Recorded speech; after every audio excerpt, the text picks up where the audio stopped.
হিন্দু নির্যাতনের দাবি করে বাংলাদেশে শান্তিরক্ষী পাঠানোর প্রস্তাবকে পশ্চিমবঙ্গের মুখ্যমন্ত্রী মমতা বন্দ্যোপাধ্যায়ের জ্ঞানের ঘাটতি বলছেন কূটনীতিক বিশ্লেষকরা। তাদের মতে ভোটের মাঠের সুবিধা নিতে একের পর এক গুজব ও মনগড়া বক্তব্য দিয়ে দুই দেশের ঐতিহাসিক সম্পর্ক নষ্ট করছেন ভারতের রাজনীতিবিদরা, যা দীর্ঘমেয়াদে ঢাকা দিল্লির সম্পর্কে নেতিবাচক প্রভাব ফেলতে পারে। ছাত্র জনতার গণ অভ্যুত্থানে দেশ ছেড়ে ভারতে আশ্রয় নেন পতিত সরকারের সাবেক প্রধানমন্ত্রী শেখ হাসিনা। তখন থেকেই নানা ইস্যুতে দুই দেশের সম্পর্কে টানাপোড়েন। সংখ্যালঘু নির্যাতনের অভিযোগ তুলে সরব হয়ে ওঠে ভারতের গণমাধ্যম সহ সামাজিক যোগাযোগের প্ল্যাটফর্মগুলো। সবশেষ ইসকন নেতা চিন্ময় কৃষ্ণদাসের গ্রেপ্তার নিয়ে আগরতলায় বাংলাদেশের সহকারী হাইকমিশনে হামলার ঘটনা দুই দেশের রাষ্ট্রীয় সম্পর্কের বাইরে জনমনেও নেতিবাচক প্রভাব ফেলে।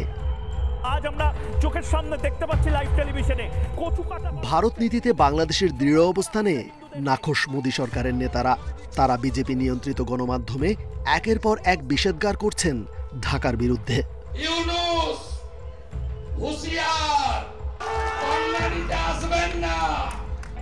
এমনকি দেশে হিন্দু নির্যাতনের বিভ্রান্তিমূলক তথ্য তুলে ধরে জাতিসংঘের শান্তিরক্ষী পাঠানোর প্রস্তাব করে কেন্দ্রের দৃষ্টি আকর্ষণ করে বসেন পশ্চিমবঙ্গের মুখ্যমন্ত্রী মমতা বন্দ্যোপাধ্যায়। কি ধরনের একটা পরিস্থিতি হলে জাতিসংঘের শান্তিরক্ষী বাহিনী তারা পাঠিয়ে থাকে, আমি মনে করি উনি নেহায়েতই একটা রাজনৈতিক বক্তব্য দিয়েছেন এবং একটা রেটরিক লেভেলে, যা উনার মতো একজন নেত্রীর কাছ থেকে আমরা আশা করিনি। বাংলাদেশে শান্তিরক্ষী বাহিনী পাঠানোর প্রস্তাবকে মমতার জানার ঘাটতি বলে মন্তব্য করেছেন কূটনৈতিক বিশ্লেষকরা।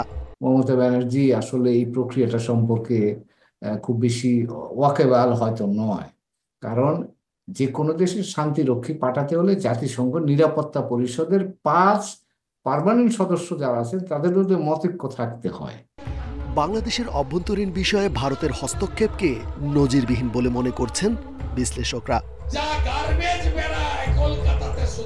রেজওয়ানুল হক, ইন্ডিপেন্ডেন্ট নিউজ, ঢাকা। একটি গোষ্ঠী হিন্দুদের মধ্যে ঢুকে দেশকে অস্থিতিশীল করে ভারতের স্বার্থ রক্ষায় কাজ করছে বলে অভিযোগ করেছেন হিন্দু নেতারা। আর ধর্মের ভিন্নতা থাকলেও দেশের স্বার্থে সবাইকে এক পরিবার হয়ে থাকার আহ্বান প্রধান উপদেষ্টা অধ্যাপক মোহাম্মদ ইউনূসের। বৃহস্পতিবার ধর্মীয় নেতাদের সাথে বৈঠকে দেশের সংখ্যালঘু নির্যাতন নিয়ে বিভিন্ন প্রচার মাধ্যমে যে খবর প্রকাশ হচ্ছে তা ভিত্তিহীন বলেও দাবি করেন অন্তর্বর্তী সরকার প্রধান। সংখ্যালঘু নির্যাতনের বিভ্রান্তিকর অভিযোগ তুলে বাংলাদেশের বিরুদ্ধে অপপ্রচার সহ বিভিন্ন ইস্যুতে জাতীয় ঐক্যের ডাক দিয়েছেন প্রধান উপদেষ্টা অধ্যাপক মোহাম্মদ ইউনূস। বিভিন্ন রাজনৈতিক দল ও মতের সাথে বৈঠকের ধারাবাহিকতায় বৃহস্পতিবার ফরেন সার্ভিস একাডেমিতে ধর্মীয় নেতাদের সাথে বৈঠক করেন সরকার প্রধান। বৈঠকের শুরুতে দেয়া বক্তব্যে প্রধান উপদেষ্টা বলেন, সব ধর্মের মানুষের সমান অধিকার নিশ্চিতে কাজ করছে সরকার। আমাদের নানা মত থাকবে, নানা ধর্ম থাকবে, নানা রীতিনীতি থাকবে, আমরা এক জায়গাতে এক কাতারে ওইখানে চলে আসি যখন আমাদের জাতীয়তার প্রশ্ন আছে, আমাদের পরিচয়ের প্রশ্ন আছে। আমরা বাংলাদেশি, আমরা এক পরিবারের সদস্য। উপদেষ্টা মাহফুজ আলম বলেন, জাতীয় ঐক্য থাকলে বিদেশি কোনো ষড়যন্ত্রই সফল হবে না। আমরা যদি ঐক্যবদ্ধ থাকি, বাইরে যত অপপ্রচার চলুক, বাংলাদেশ এগিয়ে যাবে। এটাই হচ্ছে ডক্টর মোহাম্মদ ইউনূস স্যার বলেছেন। আমরা বলি না যে নিপীড়ন হয় না, এটা অল আউট বলাটা এটা অসত্য, কিন্তু যদি হয়ে থাকে সেটার বিপরীতে সরকারের ব্যবস্থাকেও আপনারা প্রচার করবেন। ধর্মীয় নেতারা জানান, পরস্পর সম্প্রীতির বন্ধন আরও মজবুত করার কথা। অন্যান্য ধর্মাবলম্বী যারা ছিল তারা সেখানে স্বীকার করেছেন তারা কোনো বৈষম্যের শিকার নয়, তাদের উপর কোনো প্রকার আক্রমণ হচ্ছে না। কলকাতাতে তার বাইরে যে মুসলমানরা আক্রান্ত হচ্ছেন সেগুলো নিয়ে আমাদের কথা বলতে হবে। তাহলে সেক্ষেত্রে হয়তোবা এই যে আজকে যে পরিস্থিতি আমরা মুখোমুখি হচ্ছি, যে আজকে আমাদের উপর চাপিয়ে দেওয়া হচ্ছে মিথ্যা প্রপাগান্ডা, সেটা থেকে আমরা উত্তরণের পথ হতে খুঁজে পাবো। আমাদের মধ্যে ঢুকে একটা বিশৃঙ্খলা তৈরি করে বিদেশে সেটাকে যদি একটা খারাপ কিছু তৈরি করে তাদের স্বার্থ হাসিল করে, এটা আমরা চাই না। সারা পৃথিবীর মিডিয়া যেন জানতে পারে যে বাংলাদেশের মানুষ তারা সম্প্রীতির মানুষ, তারা মিলেমিশে থাকে, তারা একসাথে পথ চলে। দেশ নিয়ে যে কোনো ষড়যন্ত্র মোকাবিলায় ঐক্যবদ্ধ থাকার বিকল্প নেই বলেও জানান বৈঠকে অংশ নেয়া নেতারা। মাহমুদ শরীফ, ইন্ডিপেন্ডেন্ট নিউজ, ঢাকা। গত 16 বছরে আওয়ামী লীগ শাসনামলে বাংলাদেশে হিন্দু সহ সংখ্যালঘুরাই সবচেয়ে বেশি নির্যাতনের শিকার হয়েছে। বৃহস্পতিবার বিকেলে জাতীয় প্রেস ক্লাবে সংবাদ সম্মেলনে এ দাবি করেন হিন্দু বৌদ্ধ খ্রিস্টান কল্যাণ ফ্রন্টের নেতারা। তাদের বক্তব্য, দেবোত্তর সম্পত্তির অধিকাংশই আওয়ামী লীগ কর্মীদের দখলে। ভারত সবসময় এদেশের হিন্দুদের দাবার গুটি হিসেবে ব্যবহার করে আসছে। ভারতীয় ধর্মান্ধ রাজনীতি বাংলাদেশের সাম্প্রদায়িক সম্প্রীতি নষ্ট করছে। হিন্দু বৌদ্ধ খ্রিস্টান কল্যাণ ফ্রন্টের নেতারা ভারতের গণমাধ্যমের উস্কানি বন্ধের দাবি জানান। আলোচকরা বলেন, বর্তমান সরকারের আমলে সংখ্যালঘুরা সবচেয়ে নিরাপদে আছে।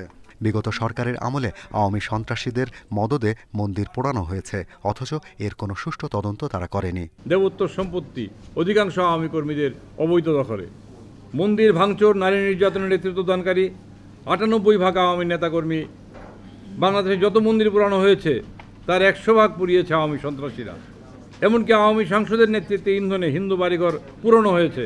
বর্তমান সরকারের আমলে স্বাধীনতা উত্তর বাংলাদেশের তুলনামূলকভাবে সবচেয়ে শান্তিপূর্ণ ও সম অধিকার নিয়ে বসবাস করছে। সংগঠনের পক্ষ থেকে বলা হয়, দিল্লি সরকারের একচোখা নীতির কারণে বাংলাদেশের সংখ্যালঘু সম্প্রদায় বিপদগ্রস্ত হচ্ছে। এতে সহায়ক শক্তি হিসেবে কাজ করছে সেদেশের গণমাধ্যম। ভারতীয় মিডিয়াও আওয়ামী অনৈতিক অপপ্রচারে আর্থিকভাবে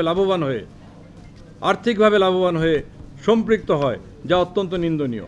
বাংলাদেশের বিরুদ্ধে সকল প্রকার মিথ্যা প্রপাগান্ডা প্রচার হতে ভারতের মিডিয়া এবং ধর্মান্ধ রাজনৈতিক গোষ্ঠীকে বিরত রাখতে হবে। বাংলাদেশ ভারত উভয়ই স্বাধীন সার্বভৌম দেশ, তাই পারস্পরিক সম্প্রীতির প্রতি সম্মান রেখে সংবাদ প্রচারের দাবি জানান হিন্দু বৌদ্ধ খ্রিস্টান কল্যাণ ফ্রন্ট।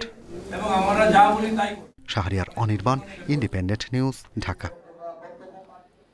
উস্কানিমূলক কর্মকাণ্ড থেকে শেখ হাসিনাকে বিরত রাখতে ভারতকে আহ্বান জানিয়েও উত্তর মেলেনি।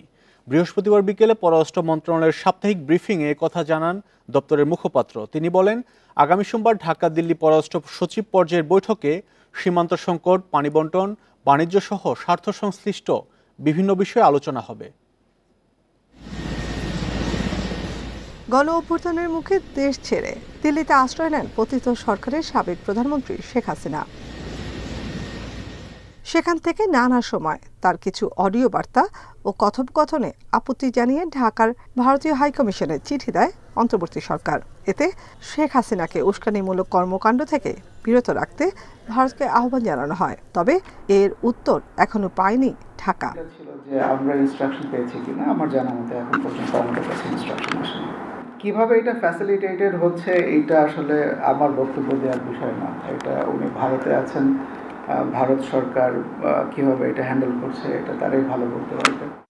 9 ডিসেম্বর ঢাকায় বাংলাদেশ ভারত পররাষ্ট্র সচিব পর্যায়ের বৈঠকে শেখ হাসিনাকে ফেরাতে আলোচনা হবে কিনা এমন প্রশ্নের উত্তরে মুখপাত্র বলেন, এই বিষয়ে এখনো আদালত বা সংশ্লিষ্ট মন্ত্রণালয় থেকে কোনো নির্দেশনা পায়নি পররাষ্ট্র দপ্তর। আমরাই শুধুমাত্র একমাত্র অ্যাক্টর না এখানে, বরঞ্চ আমরা একটা পার্ট। এবং উনি তখন জানিয়েছিলেন যে আমাদের যে অংশে আমাদের যে রোলটা প্লে করার কথা, সেই অংশের রোল প্লে করার সময়টা এখনো আসেনি। তো ওইটা যখন আসবে তখন আমরা করব। তিনি জানান, দুদেশের পররাষ্ট্র সচিব পর্যায়ের বৈঠকে গুরুত্ব পাবে সীমান্ত সংকট, পানি বণ্টন ও বাণিজ্য সহ দ্বিপাক্ষিক ইস্যুগুলো। দ্বিপাক্ষিক সম্পর্কের মধ্যে যতগুলো এলিমেন্ট আছে সবগুলোই রাখার চেষ্টা করা হয়। ব্রড কয়েকটা ক্যাটাগরি আছে, এই ক্যাটাগরিগুলো আপনারা অনুমান করতে পারেন যে বাণিজ্য আছে, সীমান্ত আছে, কানেক্টিভিটি আছে, তারপরে পানি আছে। এই বিষয়গুলো আলোচনাতে থাকবে। সোমবার প্রধান উপদেষ্টার সঙ্গে বৈঠক করবেন ইউরোপীয় ইউনিয়নের সদস্যভুক্ত দেশের রাষ্ট্রদূতরা। একথা জানিয়ে মুখপাত্র বলেন, ডোনাল্ড ট্রাম্প প্রেসিডেন্টের দায়িত্ব নেওয়ার পর যুক্তরাষ্ট্রের সঙ্গে দ্বিপাক্ষিক সম্পর্কে তেমন কোনো পরিবর্তন আসবে না। নাফিজাতুল্লাহ, ইন্ডিপেন্ডেন্ট নিউজ, ঢাকা। গণহত্যা মামলার প্রধান আসামি শেখ হাসিনার বিদ্বেষমূলক বক্তব্য গণমাধ্যম ও সামাজিক যোগাযোগ মাধ্যমে প্রচারে নিষেধাজ্ঞা দিয়েছে আন্তর্জাতিক অপরাধ ট্রাইব্যুনাল। সেই সাথে এ ধরনের বক্তব্য সরাতে বিটিআরসিকে নির্দেশ দিয়েছে আদালত। প্রসিকিউশনের আবেদন গ্রহণ করে চেয়ারম্যান বিচারপতি মোহাম্মদ গোলাম মর্তুজা মজুমদারের নেতৃত্বে 3 সদস্যের ট্রাইব্যুনাল এ আদেশ দেন। গত 5 আগস্ট ছাত্র জনতার গণ অভ্যুত্থানে ক্ষমতাচ্যুত শেখ হাসিনা দেশ ছেড়ে ভারতে পালিয়ে যান। সেখানে বসেই ডক্টর ইউনূসের নেতৃত্বাধীন অন্তর্বর্তী সরকারকে নিয়ে দিচ্ছেন নানা বক্তব্য। ফোনে নেতাকর্মীদের নির্দেশনা দিচ্ছেন সেই বক্তব্য ছড়িয়ে দিতে। আন্তর্জাতিক ট্রাইব্যুনালে তার বিরুদ্ধে করা মামলা নিয়েও মন্তব্য করেন শেখ হাসিনা। প্রসিকিউটররা জানান, শেখ হাসিনা গ্রেপ্তারি পরোয়ানাভুক্ত আসামি। তার বক্তব্য বাদী এবং সাক্ষীদের মধ্যে ভয়ভীতি ছড়িয়ে দিচ্ছে। যেসব বক্তব্য হিংসা বিদ্বেষ ছড়ায় তা গণমাধ্যম এবং সামাজিক যোগাযোগ মাধ্যম ফেসবুক, ইউটিউবে প্রচারের নিষেধাজ্ঞার আবেদন করা হয়। শুনানি শেষে তা মঞ্জুর এবং দ্রুত এসব বিদ্বেষমূলক বক্তব্য সরানোর নির্দেশ দেন আদালত। সরকারের যথাযথ কর্তৃপক্ষকে ট্রাইব্যুনাল আদেশ দিয়েছেন যে এই সকল হেট স্পিচ যেগুলো এখনও বিদ্যমান আছে সেগুলোকে রিমুভ করার জন্য, এবং ভবিষ্যতে যেন এই ধরনের কোনো হেট স্পিচ আর পাবলিক বা ব্রডকাস্ট না হয় সেজন্য উনি আদেশ প্রদান করেছেন। আমরা স্পেসিফিক্যালি বলেছি যে শুধু বিদ্বেষমূলক বক্তব্য এবং এমন বক্তব্য যা ট্রাইব্যুনালের ইনভেস্টিগেশনকে হ্যাম্পার করে, এই দুই ধরনের বক্তব্যকে আমরা নিষেধ চেয়েছি। সাধারণ বক্তব্যের অধিকার সবারই আছে। ট্রাইব্যুনালের প্রসিকিউশন জানায়, ট্রাইব্যুনালের আদেশ সামাজিক যোগাযোগ মাধ্যম ফেসবুক, এক্স এবং ইউটিউব সহ আন্তর্জাতিক প্ল্যাটফর্মের যথাযথ কর্তৃপক্ষের কাছে লিখিতভাবে পৌঁছানো হবে। ফেসবুক, টুইটার, ইউটিউব সহ যেগুলো ইন্টারন্যাশনাল সোশ্যাল মিডিয়া আছে, এখানে আমরা আমাদের ট্রাইব্যুনালের আদেশটা পৌঁছাবো এবং তাদেরকে লিখিত জানাবো। এগুলো ইন্টারন্যাশনাল হিউম্যান রাইটস স্ট্যান্ডার্ড অনুযায়ী এগুলো হেট স্পিচ, বিদ্বেষমূলক চর্চা এবং এটা ঘৃণা চর্চা। আর্টিকেল 19 আছে, এটা কোনোভাবে শেখ হাসিনার বক্তব্যগুলোকে মত প্রকাশের স্বাধীনতার মধ্যে কাভার করে না। গেল 18 নভেম্বর, জুলাই, আগস্ট গণহত্যার ঘটনায় শেখ হাসিনার বিরুদ্ধে মামলার তদন্ত 1 মাসের মধ্যে শেষ করার নির্দেশনা দেয় ট্রাইব্যুনাল। আগামী 17 ডিসেম্বরের মধ্যে দাখিল করতে হবে প্রতিবেদন। Adilur Rahman, independent news, Dhaka. চিকিৎসা নিতে গিয়ে বছরে 50,000 কোটি টাকার বেশি ভারতে চলে যায়। তবে সম্প্রতি সে দেশের মেডিকেল ভিসা প্রায় বন্ধ। একে দেশের স্বাস্থ্য খাতের বিকাশের সুযোগ হিসেবে দেখছেন বিশেষজ্ঞরা। এ সুযোগ কাজে লাগাতে পারলে দেশেই থাকবে বিপুল পরিমাণ টাকা। এছাড়াও স্বাস্থ্যসেবার মান না বাড়ালে ক্ষতিগ্রস্ত হবেন অনেক রোগী, বলছেন তারা। চিকিৎসার জন্য বাংলাদেশ থেকে প্রতি বছর বিশ্বের বিভিন্ন দেশে যায় কয়েক লাখ মানুষ। তবে বেশিরভাগেরই গন্তব্য ভারত। আওয়ামী লীগ সরকারের পতনের পর সীমিত হয়েছে ভারতের মেডিকেল ভিসা। গুরুতর রোগীরাও ভিসা পাচ্ছেন না। এতে থাইল্যান্ড ও সিঙ্গাপুরে যাওয়ার হার বেড়েছে। ক্যান্সার, হৃদরোগ, কিডনি রোগ, লিভারের নানা সমস্যা সহ প্রায় 12 ধরনের রোগের চিকিৎসা নিতে ভারতে যাওয়ার হার বেশি। বিশেষজ্ঞরা বলছেন, নির্ভুল রোগ নির্ণয়, স্বাস্থ্যসেবা কর্মীদের আচরণ পরিবর্তন, দুর্নীতি কমানো সহ দেশেই বিশ্বমানের সেবা নিশ্চিত করতে হবে। দেশের থেকে সেবা নিয়ে তারা যদি সন্তুষ্ট হয়ে যায় তাহলে হয়তো তারা একসময় আর বিদেশমুখী হবেই না এবং দেশের ইনফ্রাস্ট্রাকচারটা গড়ে উঠলো। এইটা একটা বড় কাজ হবে। তাহলে এই জায়গায় আমার মনে হয় যে সরকারের তরফ থেকে একটা আলোচনা দরকার এবং বেসরকারি হসপিটাল মালিক, ডায়াগনস্টিক সেন্টার যারা আছে তাদেরকে এই সুযোগটা কিন্তু কাজে লাগানোর দরকার। দেশের সরকারি হাসপাতালে অব্যবস্থাপনা, কম জনবল এবং বেসরকারি খাতের অতি মুনাফার মানসিকতার অভিযোগ পুরনো। এসব সংকটের সমাধান না হলে বিদেশমুখী রোগীরা পড়তে পারেন ক্ষতির মুখে। প্রাইভেট সেক্টরে তো ভিড় তো আর পাবলিক সেক্টরের মতো না, কিন্তু প্রাইভেট সেক্টরে যে অর্থ রোগী প্রদান করে তার পরিমাণে সেবা পায় কিনা সেটা তো প্রশ্নবিদ্ধ রয়েছে। তার মান সম্পর্কে প্রশ্নবিদ্ধ রয়েছে, বিশেষ করে ব্যবহার সম্পর্কে প্রশ্নবিদ্ধ রয়েছে। তবে স্বাস্থ্য বিভাগ বলছে, দেশের অনেক প্রতিষ্ঠানে বিশ্বমানের চিকিৎসা হয়। আস্থা সংকটের কারণ নেই।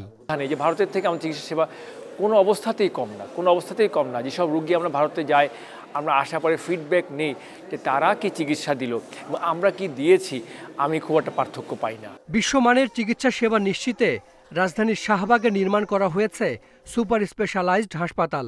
দুর্নীতি আর অব্যবস্থাপনায় অধরা থেকে গেছে সেই স্বপ্ন। Hasan Misbah, independent news, Dhaka. ভারতের পণ্য বর্জনের আহ্বান জানিয়েছেন বিএনপির সিনিয়র যুগ্ম মহাসচিব রুহুল কবির রিজভী। বাংলাদেশের জাতীয় পতাকা অবমাননা ও আগরতলায় সহকারী হাইকমিশনে হামলার প্রতিবাদে বৃহস্পতিবার এক মানববন্ধনে আহ্বান জানান তিনি। অন্যদিকে ভারত বাংলাদেশে পরিবেশগত আগ্রাসন চালাচ্ছে বলে অভিযোগ করেন বিএনপির স্থায়ী কমিটির সদস্য আব্দুল মঈন খান। আজকে আপনাদের সামনে শুনে ফেললাম। স্ত্রীর শাড়ি আগুনে পুড়িয়ে দেন বিএনপির সিনিয়র যুগ্ম মহাসচিব রুহুল কবির রিজভী। আমরা আমাদের দেশের পণ্য কিনব। বৃহস্পতিবার সকালে জাতীয় প্রেস ক্লাবের সামনে এভাবেই ভারতের পণ্য বর্জন ও দেশীয় পণ্য ব্যবহারে উৎসাহিত করলেন বিএনপির এই সিনিয়র নেতা। বলেন, ভারতে কেউ বিনা পয়সায় চিকিৎসা নিতে যায় না। দেশটির পণ্য আমদানি বন্ধ হলে নেওয়া হবে বিকল্প ব্যবস্থা। আমাদের মা বোনেরা, স্ত্রীরা তারা আর ভারতের শাড়ি কিনবে না, তারা ভারতের সাবান কিনবে না। যারা আমাদের স্বাধীনতাকে শ্রদ্ধা করে না, যারা আগরতলায় বাংলাদেশের পতাকাকে নেমে ছিঁড়ে দেয়, আমরা তাদের দেশের পণ্য বর্জন করব। শুধু রাজনৈতিক ষড়যন্ত্র নয়, বাংলাদেশে পরিবেশগত আগ্রাসন চালাচ্ছে ভারত, এমন দাবি বিএনপির স্থায়ী কমিটির সদস্য আব্দুল মঈন খানের। আন্তর্জাতিক ফারাক্কা কমিটির অনুষ্ঠানে তিনি বলেন, পানির ন্যায্য হিস্সা নিয়ে বাংলাদেশের সাথে টালবাহানা করে আসছে ভারত। বাংলাদেশের উপরে তো শুধু শক্তি দিয়ে আগ্রাসন হচ্ছে না, বাংলাদেশের উপরে বিভিন্ন দিক দিয়ে আগ্রাসন হচ্ছে। তার একটি গুরুত্বপূর্ণ দিক হচ্ছে পরিবেশগত আগ্রাসন। এদেশের ভবিষ্যৎ প্রজন্ম বেঁচে থাকবে কি নিশ্চিহ্ন হয়ে যাবে সেটি কিন্তু নির্ভর করছে এই পরিবেশগত আগ্রাসনের উপরে। পানির ন্যায্য হিস্সা আদায়ে আবারও ফারাক্কা অভিমুখে লং মার্চ করার কথাও জানান এই বিএনপি নেতা। জাহিদুল ইসলাম, ইন্ডিপেন্ডেন্ট নিউজ, ঢাকা। বৈষম্য বিরোধী ছাত্র আন্দোলনের শেষের দিকে রাজধানীতে গুলিবিদ্ধ শিক্ষার্থী গোলাম নাফিজের রিকশায় রাখা নিথর দেহের ছবি দেখে আঁতকে ওঠেন অনেকে। ফার্মগেটে পুলিশের পাশাপাশি আওয়ামী লীগের নেতাকর্মীরাও সেদিন গুলি চালায় শিক্ষার্থীদের মিছিলে। হতাহতদের সঙ্গে আচরণ ছিল অমানবিক। ইন্ডিপেন্ডেন্ট টেলিভিশনের দীর্ঘ অনুসন্ধানে পাওয়া গেছে এসব তথ্য।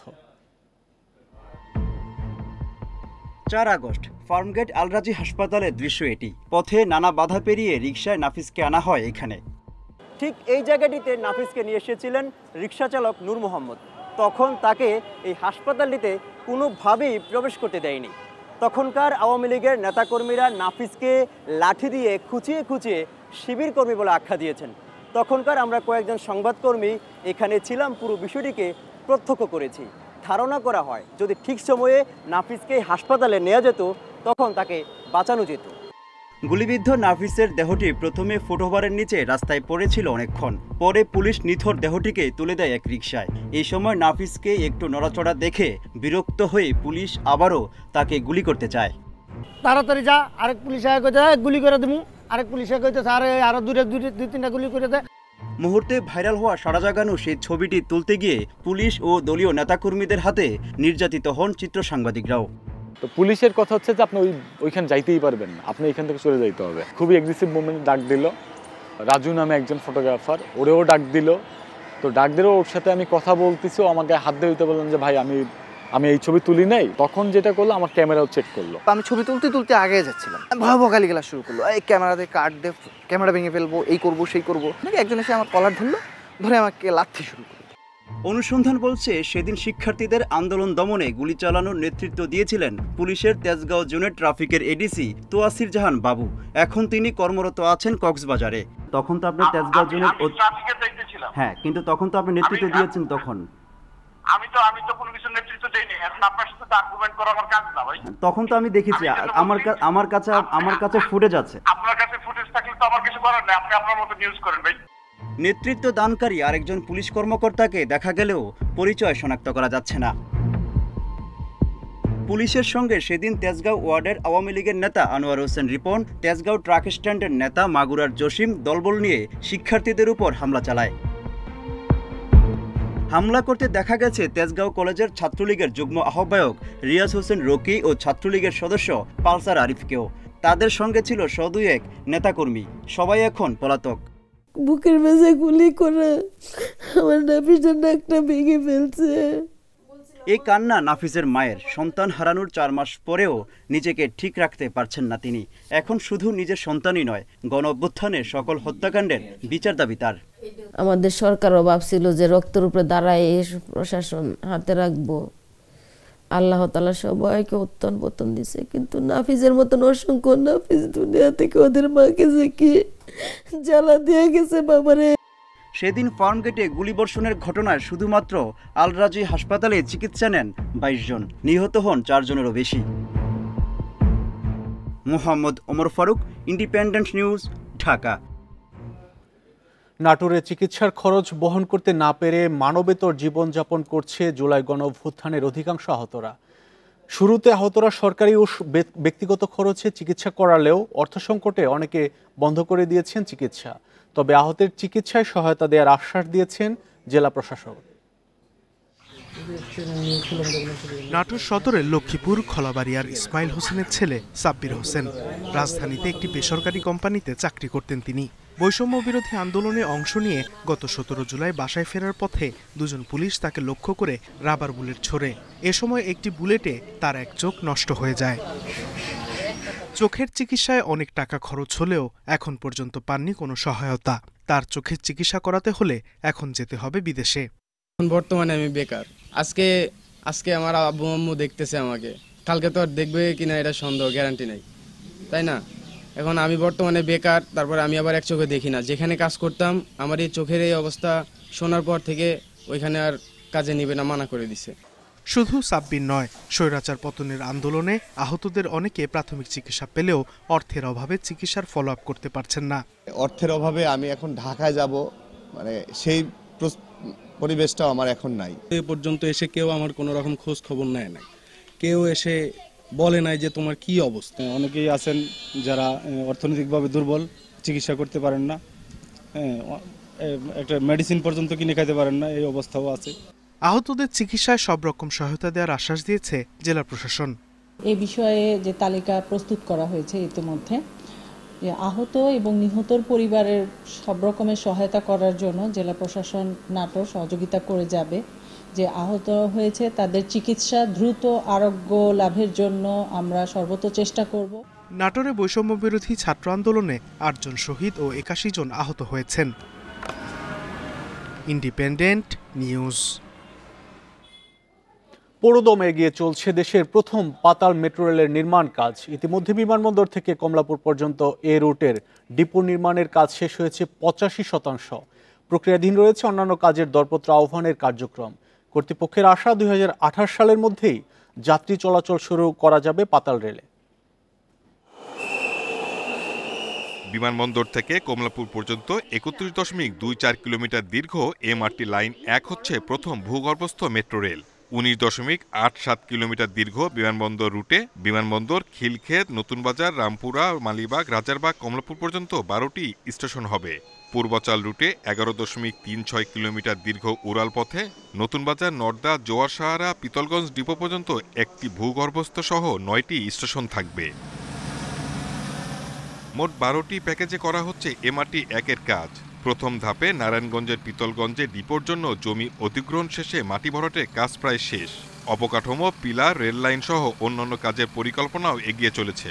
প্রকল্প পরিচালক বলছে এমআরটি 6-এর লাইনের অভিজ্ঞতা থাকায় নির্ধারিত সময়ের মধ্যেই সব কাজ শেষ করা যাবে। নতুন বাজার থেকে আপ টু এয়ারপোর্ট পর্যন্ত টানেল দুটো একটা পাশাপাশি যাবে, আর রামপুরার থেকে আপ টু মানে কমলাপুর পর্যন্ত একটা উপরে একটা নিচে। এখানে আমরা 40-45 মিটার নিচে রাখতে চলে যাবো মাঠে। আস্তে আস্তে এটা মানে রামপুরের থেকে 2টা টানেল চালু হবে। ঢাকার মতো ঘনবসতিপূর্ণ নগরীতে পাতাল মেট্রো রেল নির্মাণে আরও সতর্ক থাকার পরামর্শ বিশেষজ্ঞদের। অবশ্যই চ্যালেঞ্জ আছে, কারণ আপনি জানেন যে আমাদের ঢাকার যে নগরায়ন অনেকটা অপরিকল্পিত। বিশেষ করে উঁচু উঁচু ভবনের যে ফাউন্ডেশনগুলি আমরা দেখি সেটাও কিন্তু মাটির নিচে আছে। তো এটা করার সময় ফাউন্ডেশন যেন ক্ষতিগ্রস্ত না হয় সেদিকে খেয়াল রাখতে হবে। এমআরটি 1 প্রকল্পে মোট ব্যয় হবে প্রায় 54,000 কোটি টাকা। এমআরটি 6-এ প্রতিটি ট্রেনে 6টি করে কোচ থাকলেও 1-এ থাকবে 8টি। এতে প্রতি ঘন্টায় 70,000 যাত্রী পরিবহন সম্ভব বলছে কর্তৃপক্ষ। Shahid Ahmed, independent news, Pitalganj, Narayanganj. আওয়ামী লীগ সরকার অর্থনৈতিক প্রবৃদ্ধিকে অতিরঞ্জিত দেখিয়েছে, তাই জিডিপির প্রকৃত আকার জানতে একটি কমিটি গঠনের পরামর্শ দিয়েছেন অর্থনীতিবিদ দেবপ্রিয় ভট্টাচার্য।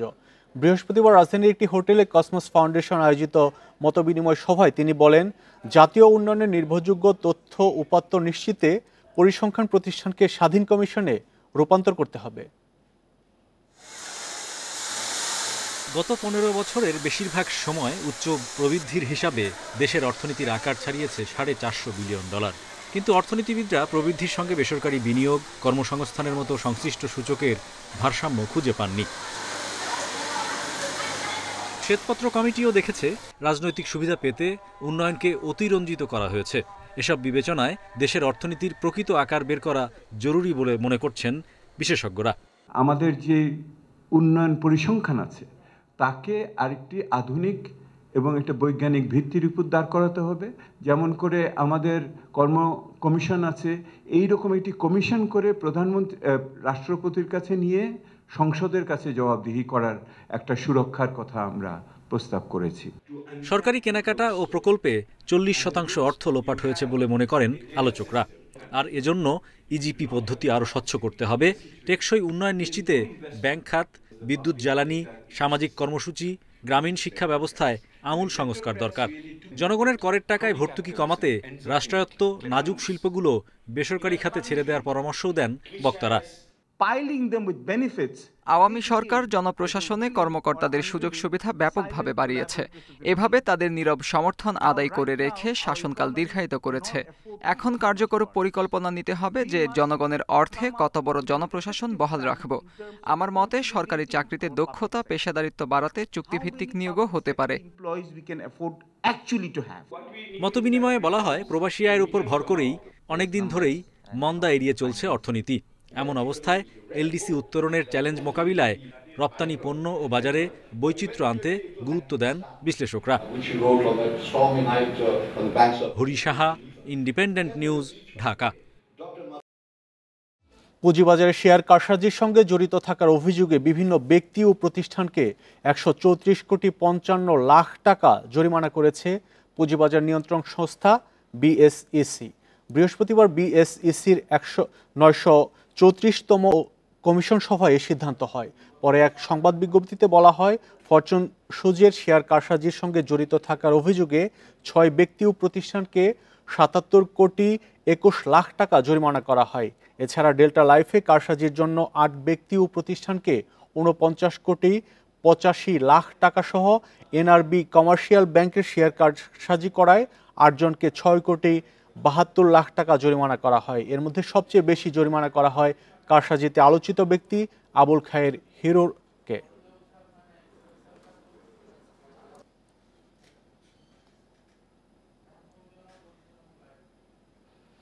এবার নিত্যপণ্যের বাজার পরিস্থিতির খবর জানবো। চট্টগ্রাম ও বরিশাল থেকে যোগ দিচ্ছেন সহকর্মীরা। শুরুতেই যাব বরিশালে, সেখানে আছেন সহকর্মী আলামিন। আলামিন, কি পরিস্থিতি দেখছেন বাজারে?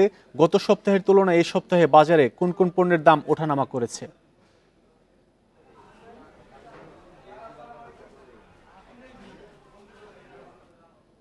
কথা বলি, আমি এই মুহূর্তে রয়েছি বরিশাল নগরীর পোর্ট রোড মাছের যে দোকানটি রয়েছে সেখানে।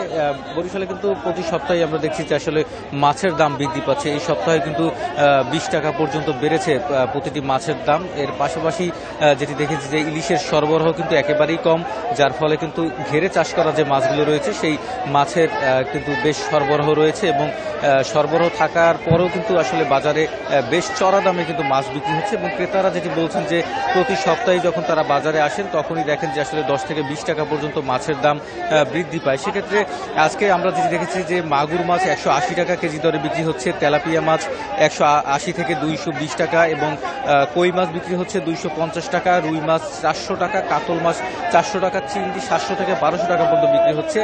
এর পাশাপাশি আমরা দেখেছি যে 1 কেজি সাইজের যে ইলিশগুলো রয়েছে সেগুলো কিন্তু 2200 টাকা কেজি দরে বিক্রি হচ্ছে এবং 1200 গ্রামের যে ইলিশগুলো রয়েছে সেগুলো কিন্তু 2400 টাকা কেজি দরে বিক্রি হচ্ছে এবং 1.5 কেজি ইলিশগুলো বিক্রি হচ্ছে 2500 টাকা কেজি দরে। আমরা সবজির বাজার ঘুরেছিলাম, সবজির বাজারে কিছুটা স্বস্তি এসেছে। সবজির বাজারে 20 থেকে 30 টাকা পর্যন্ত কিছু কিছু সবজিতে কমেছে এবং বেগুন 80 টাকা কেজি দরে বিক্রি হচ্ছে, টমেটো 160 টাকা কেজি দরে বিক্রি হচ্ছে, সিম বিক্রি হচ্ছে 60 টাকা কেজি দরে এবং ফুলকপি বিক্রি হচ্ছে 40 টাকা কেজি দরে। গত সপ্তাহের যে কাঁচামরিচ 120 টাকায় বিক্রি হয়েছিল সেই কাঁচামরিচ 20 টাকা কমে 100 টাকা কেজি দরে বিক্রি হচ্ছে। এর পাশাপাশি যদি আমরা সয়াবিন তেলের কথাটা বলি, আমরা বেশ কয়েকটি মুদি দোকানে দেখেছি যে আসলে বোতলজাত যে সয়াবিন তেলগুলো রয়েছে সেগুলো কিন্তু বেশ সংকট রয়েছে এবং বিক্রেতারা বলছেন যে কোম্পানি থেকে তারা বোতলজাত সয়াবিন পাচ্ছেন না, যার ফলে কিন্তু খোলা যে সয়াবিন রয়েছে সেই খোলা সয়াবিন 195 টাকা কেজি দরে বিক্রি হচ্ছে এবং ক্রেতারা যেটি বলছেন যে আসলে বাজারে এলে যে সয়াবিনের বোতলজাত যে সয়াবিন তেলগুলো রয়েছে সেই সয়াবিন তেলগুলো কিন্তু আসলে তারা কিনতে পারছে না, যার ফলে খোলা যে সয়াবিন সেগুলো কিন্তু বাড়তি দামে তাদেরকে কিনতে হচ্ছে। এর পাশাপাশি আলু 70 টাকা কেজি দরে বিক্রি হচ্ছে এবং পেঁয়াজ বিক্রি হচ্ছে আপনার 90 থেকে 120 টাকা কেজি দরে। তো এই ছিল আমার কাছে বরিশাল থেকে। আলামিন, আপনি আমাদের সাথেই থাকুন। আমরা এবার চট্টগ্রামে যাব, সেখানে আছেন সহকর্মী হাসান রিটন। চট্টগ্রামের বাজারে আলু, পেঁয়াজ, সয়াবিন তেল সহ অন্যান্য পণ্যের দাম কেমন দেখছেন?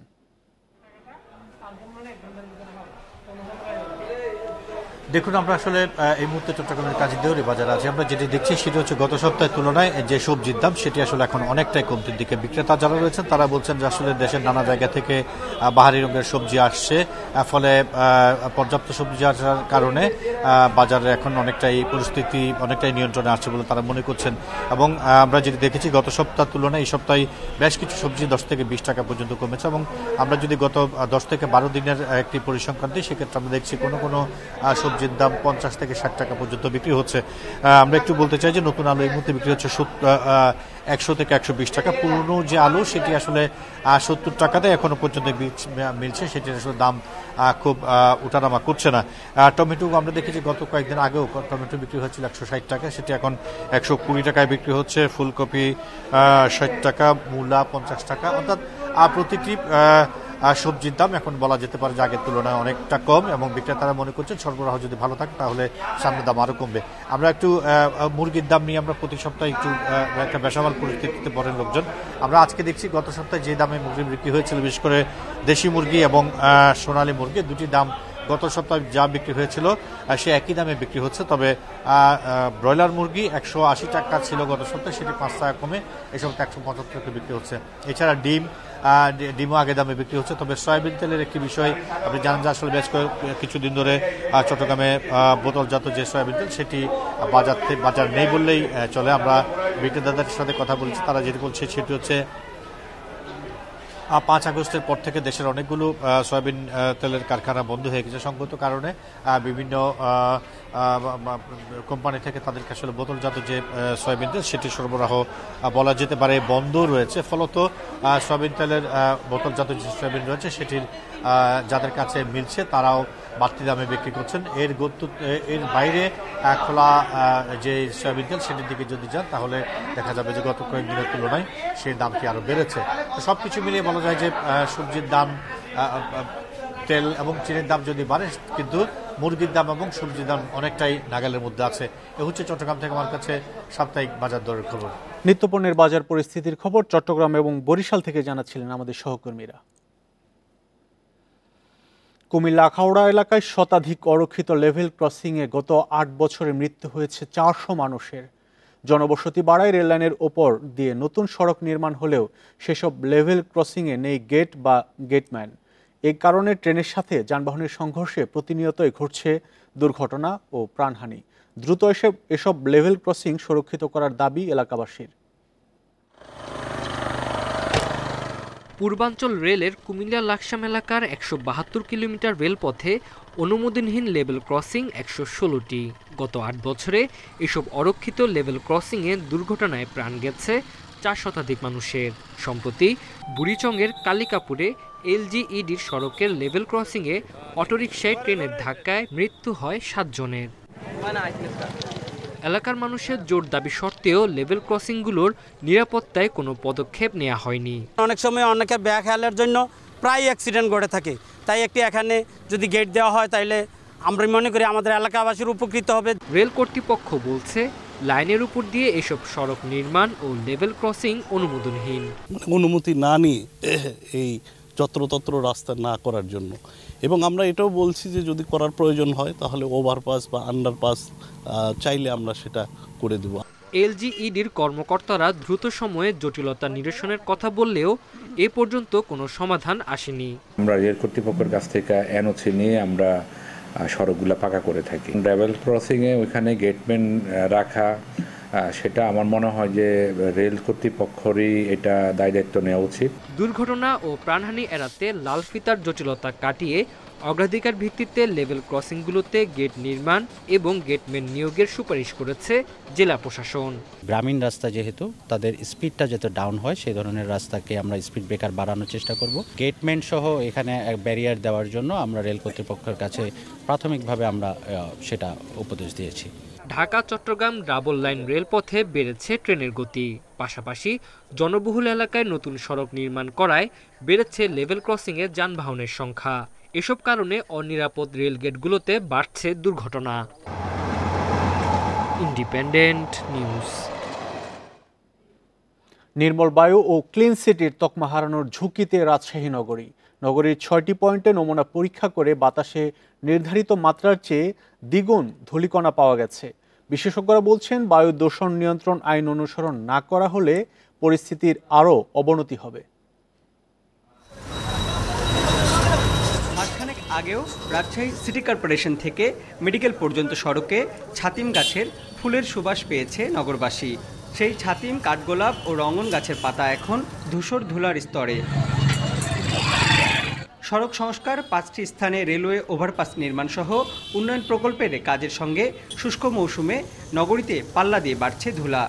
এই বায়ু দূষণটা আর এই ধুলাটাতে এখন যেহেতু কাজ চলতেছে, রোডের কাজ সরকার অতিরিক্ত হওয়ার কারণে আমরা বেশি ক্ষতিগ্রস্ত। আমরা নগরীতে আগে যেরকমটা দেখেছি এখন তার পুরোটাই ভিন্ন। রাস্তায় প্রচুর ধুলাবালি হয়, যার কারণে আমাদের মালামাল নষ্ট হয়ে যাচ্ছে, আমাদের শ্বাসকষ্ট হচ্ছে। বাতাসে অতি ক্ষুদ্র বস্তুকণা বা PM 2.5 ও 10-এর সহনশীল মাত্রা সর্বোচ্চ 65 ও 150 মাইক্রোগ্রাম। সেখানে নগরীর সাহেববাজার, লক্ষ্মীপুর, 0 পয়েন্ট, তালাইমারি, বিস্তিক মোড় ও বন্ধগেট এই 6টি স্থানেই সেই মাত্রা প্রায় দ্বিগুণ। সত্যি উদ্বেগজনক মানব দেহের জন্য, ক্যান্সার সহ অন্যান্য শরীরে অন্যান্য জটিলতার জন্য এই যে মানটা পাচ্ছি সেটা আমাদের এখনই খুব গুরুত্বের সাথে নেওয়া উচিত। ম্যাক্সিমাম অ্যালাউয়েবল লিমিট হচ্ছে 65 মাইক্রোগ্রাম পার মিটার কিউব, এর বেশি হলেই দূষণ। আর PM 2.5টা হচ্ছে স্বাস্থ্যের জন্য খুব ঝুঁকিপূর্ণ, মানবদেহের জন্য ঝুঁকিপূর্ণ। তার মানে বোঝাই যাচ্ছে যে বায়ুর অবস্থা তুলনামূলক বেশ অনেকটাই খারাপ। 2016 সালের এক গবেষণায় বাতাসে ভাসমান ক্ষতিকর কণার পরিমাণ কম থাকায় নির্মল বায়ুর নগরী হিসেবে পরিচিতি পায় রাজশাহী। Mostafiz Gani, independent news, Rajshahi. খাগড়াছড়িতে ঘরে ঢুকে এক নারীকে কুপিয়ে হত্যা করেছে দুর্বৃত্তরা। বৃহস্পতিবার রাতে পৌর শহরের অর্পণা চৌধুরী পাড়া এলাকায় এ ঘটনা ঘটে। পুলিশ জানায়, ঘরের ভেতরে চুমকি রানী দাসের মরদেহ দেখে স্থানীয়রা পুলিশকে খবর দেয়। পরে মরদেহ উদ্ধার করে খাগড়াছড়ি আধুনিক সদর হাসপাতালে পাঠানো হয়। নিহতের মাথায় আঘাতের চিহ্ন রয়েছে। গলার হাড় ও কানের দুল দুর্বৃত্তরা নিয়ে গেছে বলে জানিয়েছে পুলিশ। প্রাথমিকভাবে হত্যার কারণ জানা যায়নি। জড়িতদের ধরতে চেষ্টা চলছে বলে জানিয়েছে পুলিশ।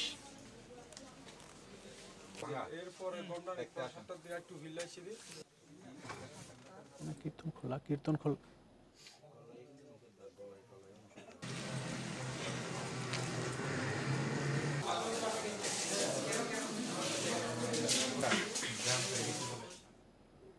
বরিশালের কীর্তনখোলা নদীতে স্পিড বোট ও বালু বোঝাই বাল্কহেডের সংঘর্ষে এক যাত্রী নিহত হয়েছে, আহত হয়েছে আরও একজন। দুর্ঘটনায় নিখোঁজ রয়েছে 3 জন। তাদের সন্ধানে সকাল থেকে উদ্ধার অভিযান চলছে। বৃহস্পতিবার বিকেলে কীর্তনখোলা কালাবদর নদীর মোহনায় এর দুর্ঘটনা ঘটে। নৌ পুলিশ জানায়, ভোলা থেকে যাত্রী নিয়ে বরিশালে আসছিল স্পিডবোটটি। পথে বাল্কহেডের সাথে এর সংঘর্ষ হয়। এতে ঘটনাস্থলেই মারা যান এক যাত্রী। আহত আরেক যাত্রীকে শেরেবাংলা মেডিকেলে ভর্তি করা হয়েছে।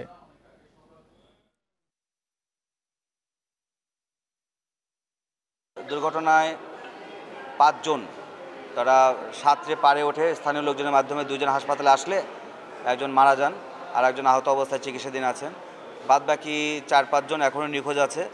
আমাদের উদ্ধারকারী টিম হিসাবে আমার সাব ইন্সপেক্টর SI ওমরের নেতৃত্বে একটা টিম কাজ করছে। নোয়াখালীর হাতিয়ায় মেঘনা নদীর ডুবোচরে বিশাল আকৃতির একটি তিমি উদ্ধার করেছে কোস্ট গার্ড। পরে তিমিটিকে নদীতে ছেড়ে দেওয়া হয়। সকালে উপজেলার চর আতাউরের কাছে ডুবোচরে দেখা মেলে তিমিটির। কোস্টগার্ডের হাতিয়া স্টেশনের কমান্ডার খালিসুর রহমান জানান, তমরুদ্দিন ইউনিয়নে কোরালিয়া ডুবোচরে কাদায় আটকে ছিল তিমিটি। স্থানীয়রা খবর দিলে কোস্টগার্ড সদস্যরা ঘটনাস্থলে পৌঁছান। পরে জেলেদের সহযোগিতায় প্রাণীটিকে পানিতে ছেড়ে দেন। বারবার নদীতে নামিয়ে দেওয়ার পরও তিমিটি তীরে চলে আসছিল। পরে মেঘনা নদীর গভীরে নামিয়ে দিয়ে আসে প্রাণীটিকে। ধারণা করা হচ্ছে জোয়ারের সময় প্রায় 50 মণ ওজনের তিমিটি দলছুট হয়ে মেঘনা নদীর তীরে চলে আসে।